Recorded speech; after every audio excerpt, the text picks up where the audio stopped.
मित्रांनो, तर आमची चालली आता पिझ्झा पार्टी। तर इथे बघू शकता मस्त असं मी पिझ्झा बनवलाय, घरीच बनवलाय। नंतर थम्सअप आणलं होतं संचितने आणि मी मस्त असं पिझ्झा आणि थम्सअप खाल्लं पिल्लं आणि मस्त असं दुपारच्या वेळेस एन्जॉय केला।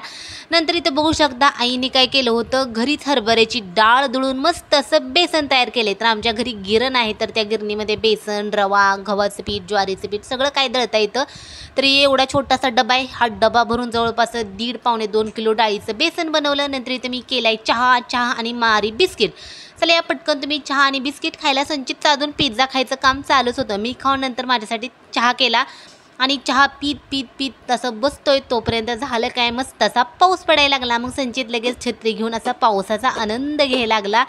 एकदम छान पाऊस काही जास्त पडला नाही, उगं थोडासा रिमझिम असा पाऊस झाला आणि लगेच बंद पण झाला। तर सध्या 3-4 दिवस झाले इकडं काही पाऊस नाही। तुमच्याकडे पाऊस आहे का, तर ते पण मला सांगा। आणि आजचा छोटासा मिनी ब्लॉग कसा वाटला ते पण सांगा। बाय।